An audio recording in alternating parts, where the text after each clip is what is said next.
I, in the conversations that you and I have had, I think I've come to know you as certainly a passionate and committed person, but probably a little bit more optimistic than I tend to be on this. When I went to, for instance, the Plug-In show, not last June, but the June before in San Jose. Mm-hmm.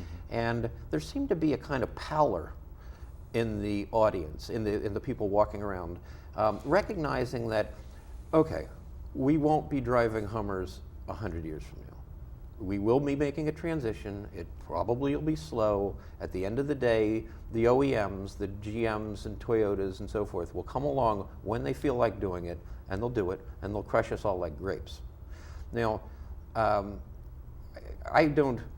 I maintain some level of optimism about this, and I do think this is an exciting, cheerful place to be. But let's look at it. Let's take the various factions that have something to win or lose and just kind of talk about each. Sure. I guess we could start with the oil companies. I can't imagine, Chevron says that, imagine an oil company being part of the solution. Well, I'm sorry, I can't.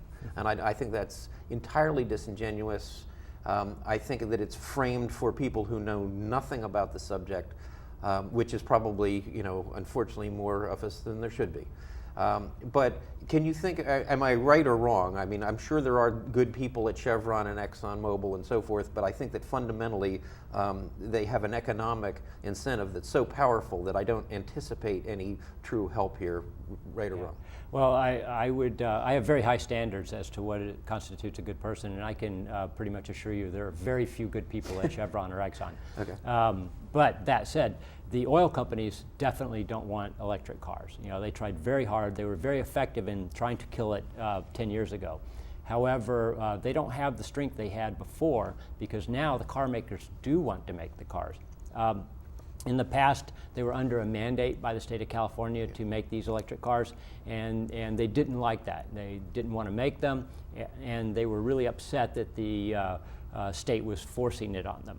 But what's changed is not only has the movie come out and exposed them, as lying about the whole electric car thing, but the technology is clearly there, and the big thing was $4 a gallon gas 2 years ago. Right. When that happened, the auto industry fell off a cliff. They went from selling about 17 million cars a year in the United States to selling a year and a half ago about 10 million. So that was a massive drop off, and it was worldwide. And so what happened is everybody started selling their big, inefficient, bloated SUVs. Sure. And even though the price of gas has since dropped down a little bit, and some people started buying the big cars again, most people realize that this could happen again anytime. Yes. And anybody who's paying attention to the whole peak oil thing understands that we've got very little time before peak oil does come and hits us upside the head. So we're going to be seeing $4 a gallon gas and then $5 very quickly.